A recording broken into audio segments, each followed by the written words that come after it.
Magaganap na soon ang biggest dance collab sa Kapuso Network, ang Stars on the Floor. Pero bago ang tapatan sa sayawan, may pa-exclusive set tour muna ang mismong host na si Alden Richards. Makichika kay Nelson Canlas.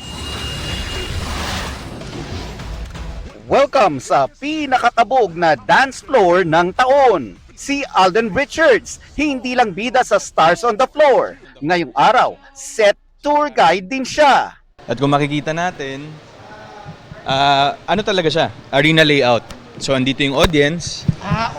So parang arena talaga? Yes, kasi this is tagged as one of the biggest dance competition and celebrity dance showdown of 2025 for GMA. So, audience area yan. Tila arena sa laki at ang feels parang world-class concert stage. Siyempre, ito, kita natin yung LED wall. Actually, dyan lalabas yung mga... Gigante talaga yung LED wall. Igante talaga, palong-palo. And siyempre, 360 degrees ang 360 yan. 360 yan.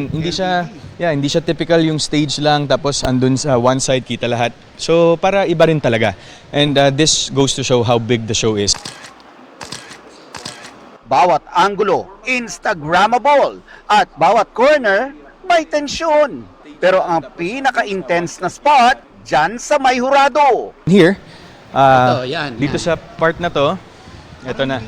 Parang may nararamdaman akong magja-judge dito. Meron tayong mga judges and we're calling them dance authority.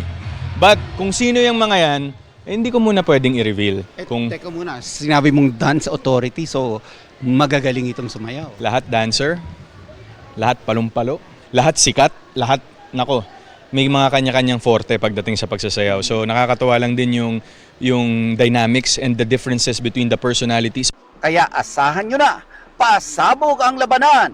At ang host natin, tila mapapalaban din.